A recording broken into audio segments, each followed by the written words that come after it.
Welcome to Nestle Next Level Digital, a podcast where Nestle reimagines digital transformation to the next level as the world's largest food and beverage company using the power of food innovation to enhance lives. If you're new here, we invite you to discover Nestle through the lens of our leaders. Each episode presents valuable insights on our digital initiatives and driving growth and sustainability as we make an impact for everyone today and for generations to come.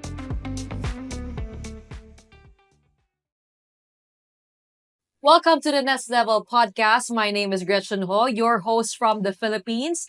And today we shall explore and find out how a legacy brand has made its mark in an increasingly digital world and remain competitive to meet the needs of its consumers. As we all know, Nestle is a global leader in the food and beverage industry with a rich history and a strong presence in over 180 countries. It boasts of an extensive portfolio of well-known brands that touch the lives of millions of people every day, from Kit Kat to Chucky to Nescafe, Milo, and Bear Brand. Well, as Filipinos, we all grew up with those in our home.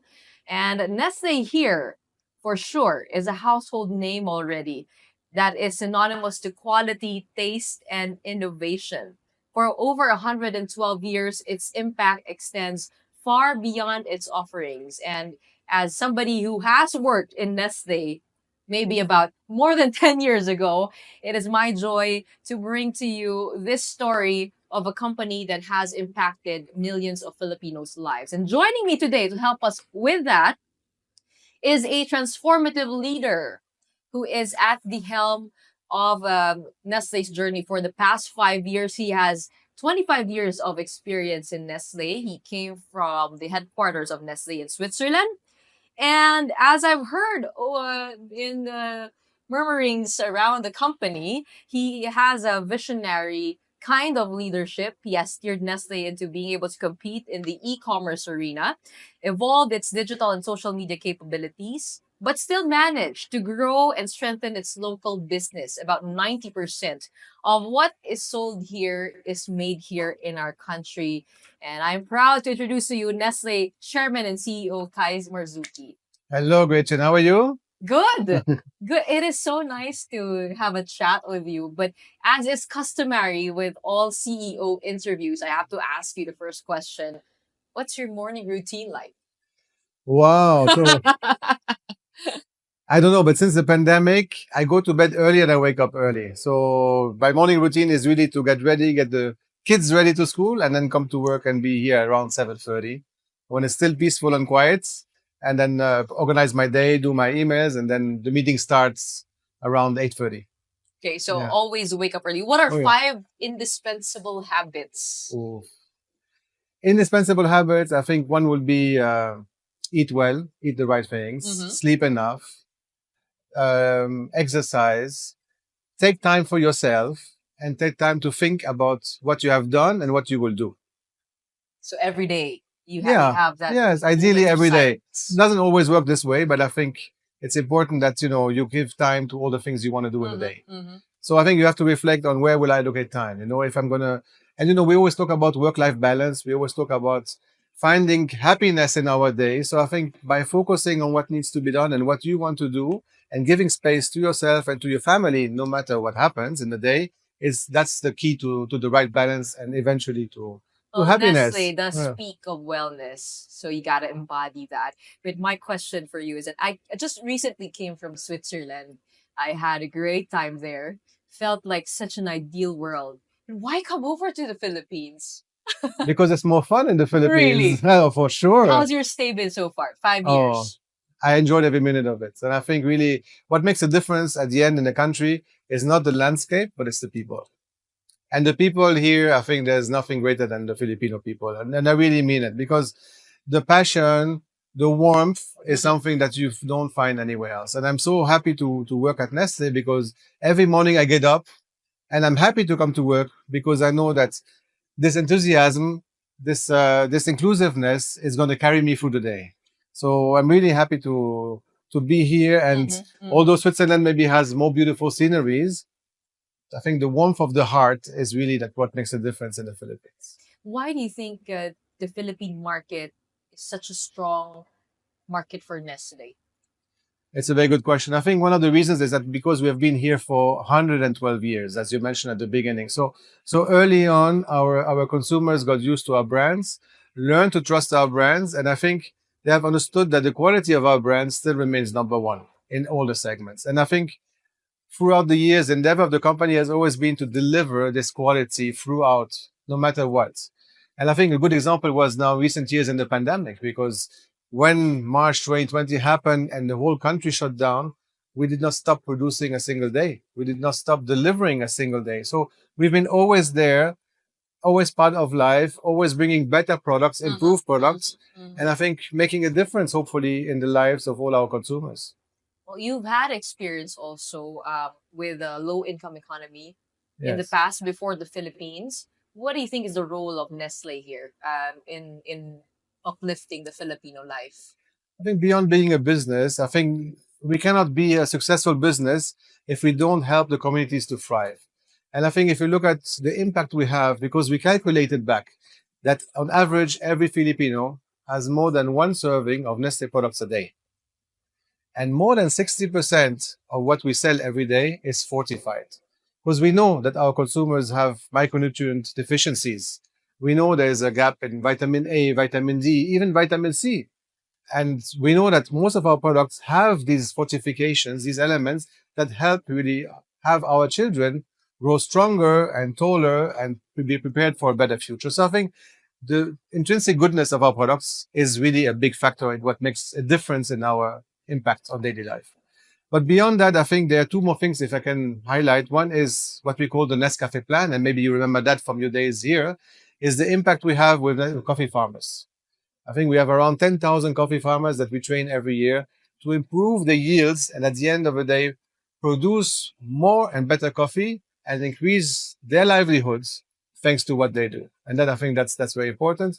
And the other one is what we call the Wellness Campus, which is 10 million children go through a program in the schools, which we developed together with the Department of Education, which really educates them on what is the basis of healthy nutrition and nowadays also how to better manage your own waste and how not to litter and take care of the environment as well. I love how responsible the company is. And in fact, Mm. that's one of the reasons why I was almost supposed to work here because I was an intern maybe about 12 years ago. I worked here about 2 months when I was in college. And one of the things that I was proud to speak about was the corporate social responsibility. But that's on my end. I also heard you started out as an intern for Nestle. What made you fall in love with the company? Well, first of all, for you, it's never too late. You can always and then for me, I think after the internship, I was really happy to join Nestle because I really like the values of the company, what it stood for, that is really trying to be a force for good, trying to make a difference. And I think it was also a very professional company that you could learn a lot for. And I really felt comfortable and I've never looked back after 27 years actually, because I always felt challenged, able to learn, grow in the company and still be very much in sync with the value, what the company stands for. And there's not a day I could not go home and not feel proud of working for Nestle. You were tasked with the challenge of steering the company in a time of the pandemic. And you spoke about the challenges of that, remaining relevant, even though people were inside their homes already. How was it? How was that time for Nestle? I mean, did consumer behavior change or did it get stronger because people were in their homes? At the end of the day, it was really, if you ask me, the most memorable moment for me in my 5 years at Nestle in the Philippines was really when the pandemic hit. You know, when in March 2020, suddenly our worlds turned upside down. We were all confined at home. We still had to find a way to operate. And I was very, very proud that most our teams were able from one day to the next to continue to operate, so that we really able to continue seamlessly our work, continue to produce, to deliver, to serve our customers and to serve our consumers. And I think this made a big difference. Obviously, our consumers were very much challenged. They were at home. They could not go anywhere, but also it gave them an opportunity to consume our products and to be familiar with our portfolio. So I think not stopping to advertise, to continue what we're doing, also went a long way in terms of helping our consumers understand our products and get and consume them eventually. So it was a very crucial time, but a key time where everyone in the team rallied and really helped us then really boost actually our efforts in the pandemic. As people work from home, how did Nestle evolve as a company? How did you push everyone to be able to adjust to the times? It was a very interesting time because we always say at Nestle that because we're a big company, we're not always very fast in decision making. And I'm sure that if we would have said internally, let's have a project where we will start working from home, we would have had a whole meeting routine preparation. But because we didn't have the luxury of that, actually we switched from one day to the next. And I think we were all surprised that actually we just were able to take our laptop home and continue our work at home. And because we are a culture that really builds on networks and social interactions, we were able to carry for many months that network and that closeness while not seeing each other.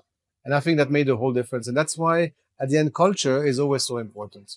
And that's why also we came back to the office when we could, because we needed to maintain that culture, that way of working, that familiarity, so that, when something happens, we know we can trust each other and we can continue to build on each other as a team.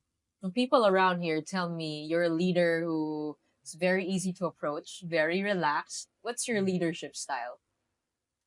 Well, I think, first of all, I think as a leader, you always stay calm. And I think, with the years of experience, you realize that not many things can go that wrong that you can't repair them. So, so I think it's always good to empower your team. And I think often in the Philippines, empowering the team led to be impressed because the team always goes beyond. And if something goes wrong from time to time, then it's okay. No big deal. We correct it together. So I think the key is not to look for the culprit or just to take the lesson and take the learnings as a team so that we do it better next time. But I think it's very important as a big company that we never stop learning. And learning is also trying. So I always encourage that we try new things. Even if we fail, we take the lessons and we move on, and next time we do it better. What have you had to try in your stay here in the Philippines that forced you to go out of your comfort zone? Oh, there are a number of things. So I think the way we have, focused our efforts was at the beginning or when I came, I think we looked at the number of products we sell. We reduced quite a number of these products. We cut by half the number of SKUs we had and said, let's focus on the key ones. That was a choice to make. And I think life is all about choices, and then you have to live with the consequences of the choices.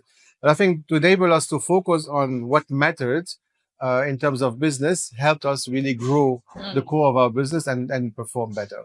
And I think equally, when you look at our capabilities in the team, really focusing on what are the things we need to do, how are they the most important, and say no to other things and drop some other things, helped us at the end become more efficient and more effective. But you, on a personal note, Yeah. like your stay here in the Philippines, what have you had to try? Beyond balut? Look, I think for me, I cannot say that it was adapting to lifestyle here was very challenging because actually it was very easy because people are very welcoming, very warm, very, very easy to work with and very tolerant and accepting. So the fact that you feel comfortable and you feel at Allows you ease to work. allows you to give the best of yourself. Also, the fact that, we're in a company where honestly, there are no politics, where everybody genuinely wakes up and tries their best, gives a lot of positiveness, and therefore enables everyone to give their best. Do you have a TikTok account? My son had, so I opened one to check what he's doing. Your son has. Yeah. What other social media accounts do you have? Of course, given my age, Facebook and Instagram. Facebook and Instagram. I know social media landscape is very dynamic. Yes. And brands, companies have had to change along with that. How's the digital transformation of Nestle? What's it like? So I don't think we started early, to be honest. And I think in the Philippines, we started behind some of our competitors, but I think we've been catching up fast. Because I think with the pandemic, we realized that really the world has changed.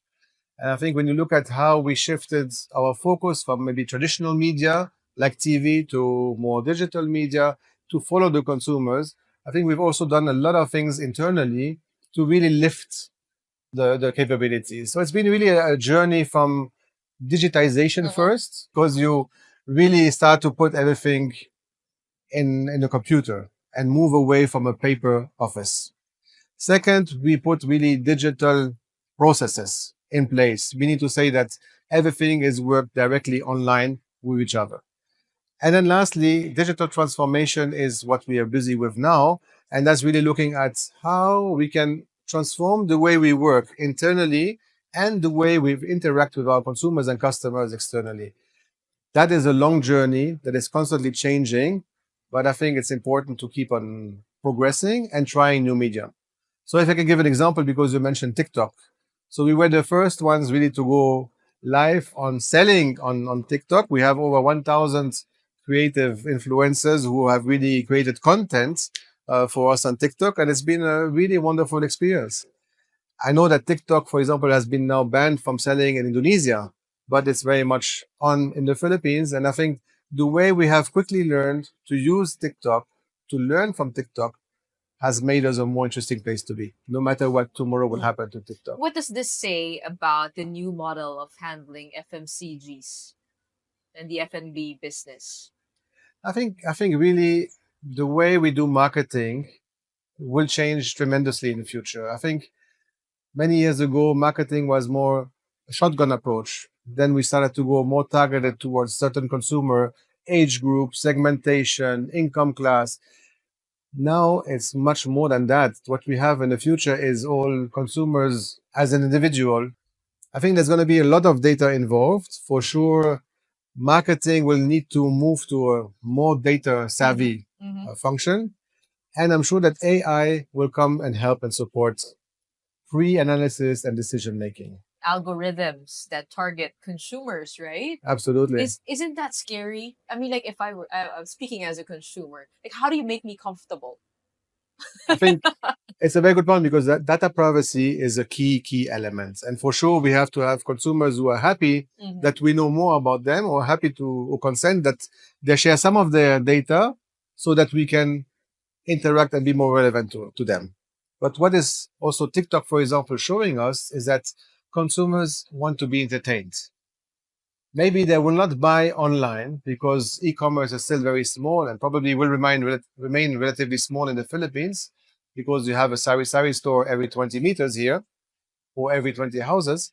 But consumers will still go online, want to be entertained, and then make a decision what to buy offline. Mhm. Mhm. So to be entertained, you want to watch and see relevant things, right? And for you to be seeing relevant thing to be entertained, you have to give some data so we know what are your preferences. So obviously there's going to be a give from both sides, and the consumers, once they consent, I think our duty will be to give them relevant information so they Mhm. can make educated decision and also have a good motivation for What's the us. marketing strategy now? If you had like let's say 1,000 pesos, how much would you put into TV? How much would you put into digital? How much would you put into out of home? Very good question. I think TV used to be the lion's share, and TV is not anymore the lion's share. That's what I can say, really, without giving too much information. But I think digital will be as important as TV, Using it's the same on the same level now. on the same level. Oh wow. I think out of home is still also something that for our side we have not fully exploited, because I think that our consumer's journey goes from out of home to in home. When you drink a Nestle and a Jollibee, you have a certain expectation towards Nestle, and you maybe want to see that also in home. So I think how do we build that link between your out of home and out in home can be very important. Okay. So there are two journeys: out of home, in home, online to offline, Mm. and how they intersect is really what we're busy building. Very interesting Mm. landscape now. Yeah. I'd like to credit Nestle also because 12 years ago, I remember back when digital wasn't the thing yet, you were already onto it. Like there were already insights into the consumer journey involving online websites like Facebook, Friendster, even studying how all of these mattered and I would always tell people that I'd like to thank Nestle for those 2 months because it gave me the knowledge that I needed to set up my own social media base Okay. and understand the role that it plays in the future. But for you as a leader, for you who has worked in Nestle for over 25 years, how has that forced you to evolve in terms of the way you think, mindset wise? It's a very good question because at the end of the day, we always have to continue to learn and we have to continue to evolve. All of us professionals, no matter where we are in the company or no matter what stage of life we're in, because technology is advancing so quickly now. So we're encouraging all our employees, obviously, to stay up to date. It's not okay today to say I'm an employee. I have my job. I just do email. I don't care about social media. I don't care about You can't do that ChatGPT. You anymore. can't. You can't. You have to really try out and in your own time or at work, experiment with it. We just launched this month, the Nestle GDP, ChatGPT. So we really want to have tools that are up to date with what we do, and we want our employees and our people to really continue to be And updated. how does that work? The Nestle Chat GPT.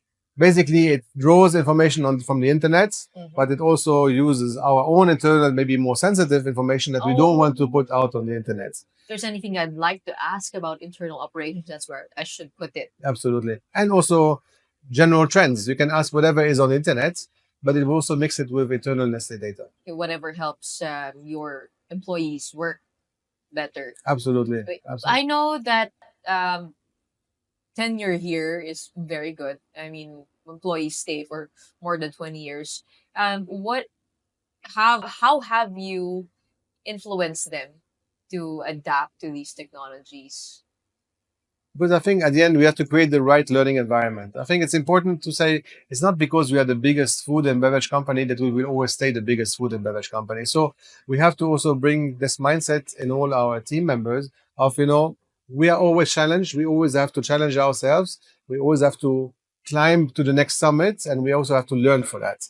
So bringing the right training, and I don't know if you remember from your days that training as was always a big part in our employees' life and part of our investments in people, but I think also having the right mindset to learn. For example, today we are in our employee force, we have different generations, and we see that the younger generation is obviously much more savvy when it comes to internet, digital, etc. So we have put up a reverse mentoring program where the Oh, young wow. generation teaches the older generation what is important, why is social media important, how do you learn, how do you use things, so that we can have this interaction and maybe for somebody who's less comfortable and maybe a bit shy or embarrassed to say so, can be also uh, coached and can be taught by somebody who knows better.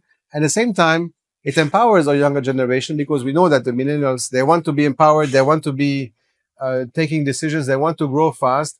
We can give them also that impact and that influence that they deserve in the company.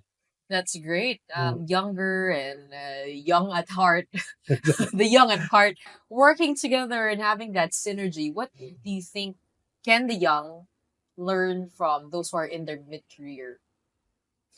Wow, that's also a good question because I think at the end, once you have seen a company work for a few years, you understand what are the important inflection points. You understand where experience comes in. You understand what to focus on and how to work with others, how to move things in the company forward. And I think when you're young, maybe you don't always realize the effort it takes, or it's like a piano, where to play, what to play when, so that you can orchestrate this whole building to work into the direction you want it Because to the work. young do have the skills like, to edit, to post online, to do all of these digital, but how to use it and how to Yeah. channel those skills, right? Absolutely. They have the skills, they have the energy, but not always the perspective and not maybe always the thought of how does it fit in the bigger picture or what will happen after that. The workspace has also changed during the pandemic. Definitely, definitely. More prefer to work in their homes. Has Nestle been more flexible when it comes to that? Yeah. So our work scheme is that you are at least 3 days a week in the office. And that I think is important because we want people to interact with each other. We realize that you can work from home. Sometimes you are more effective if you work from home. Let's say you need to focus on a topic or go in depth into something or prepare something on your own. You don't want to have interruptions. But sometimes you also need to interact with others. You need to brainstorm together.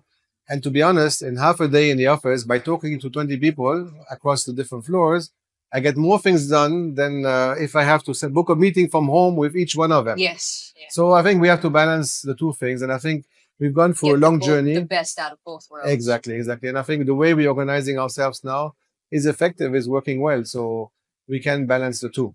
And I'm happy to see that, people, when they need to come more often than that, they will do it. And when there are times and it's not required, they're also happy to work from home. And I'm happy that you're not too stiff when it comes to adjusting to the times, because I think we do have some learnings from the pandemic that are important. Correct. What have your learnings been in terms of the Filipino audience in the pandemic, on how or which brands are remained important to them? So I think we've seen different movements. Obviously, our consumers, when the pandemic hit and they were at home, they have gone through a big focus on the key essentials. So I mean to say all the staple products. But then also competition has increased. Competition has not really increased websites. during and they went on and bought from online more than ever because they were afraid of going out, obviously. But with the online landscape, it isn't any more cost efficient to do that. Correct. How has Filipino consumption in purchases changed with that? So sachets continue to remain very important. And even if you look at the last few years, sachets became even more important. People, because of reasons of the pandemic and even now reasons of rising cost of fuel, have preferred consistently in the last few years to shop close to the house. That means proximity shopping. That means smaller stores, usually sari stores. And that means, therefore, smaller basket sizes and sachets. So going out often to buy for the day or for the next few days, instead of taking the trip to the big supermarkets and buying a bigger basket. So that has really, whatever we had as a sachet economy has become even stronger in terms of sachet economy in the last few years. Maybe in the coming years, the trends will change and people will return to the supermarkets and to the big stores. But for now, they're preferred proximity and smaller sachets. With your involvement in TikTok, have you also become a logistics company? No, because as a foreign-owned company, we cannot sell directly to consumers anyway. We go via third parties. So we are selling via third parties to this online platforms. And all of this is changing very fast, right? Very fast. And I think in the post-pandemic world, things have changed again. So for example, during the pandemic, consumers like to bake at home because you could not treat your family out. After the pandemic, people are going much more out and not baking anymore at home. Ready to drink beverages are becoming much more popular again. So there's a whole shift in terms of what people consume, what they prepare, and also where they spend their money. And it's important to continuously listen Absolutely to the audiences. Absolutely. In 25 years in Nestle, what keeps you here? There is always a next challenge. There's always a way to make things better, to sustain, to build future leaders. It's always been an exciting space, and it never ended to be. What are you looking for in your next hires, Nestle employees? I mean, how has that changed as well with the digital environment? What are the skill sets and attitudes that you're looking for in future Nestle employees? I think analytical skills will come more to the fore, I think, than before. But I think beyond that, what will be important is the ability to learn, the ability to work with others. Because even if technology changes and we have to master it and it will improve the quality of our work, at the end, the key to success generally in Nestle is the ability to work with others and being able to impact others, to build the trust of others, to learn from others. That, at the end, what I've seen in my last 27 years, that's what really makes a difference. And that's what helps leaders become stronger leaders, when they can impact and get others to work with them. So not just digital skills. Not just the digital skills. For sure, that's going to be important for now. And for sure... Do I need to have, like, let's say, editing skills, Photoshop skills when I apply for Nestle? No, depends on the job you're going to apply for. Okay. But I think at the end, we're going to look more for your people skills, for your personality, for your mindset. I think that's going to be more determining, and build you a more solid foundation for the years to come. What can you say about the new generation of those who apply for work here? Do they have those attitudes that you look for? Because I know it's also a challenge when you're always on your phone and you're always in front of a screen. Like, how do you develop human connections? How do you develop values that move towards teamwork? For one, for me, I developed that by being part of a sport, by being part of a team. But what can you say about the new generation of applicants? Look, I think generally what I see in the generation coming into Nestle, is not always so much how old they are, but it's more about the background. And I think it's important to have a long career, to have the stamina for it. And that comes from the hunger and the will you have to really learn.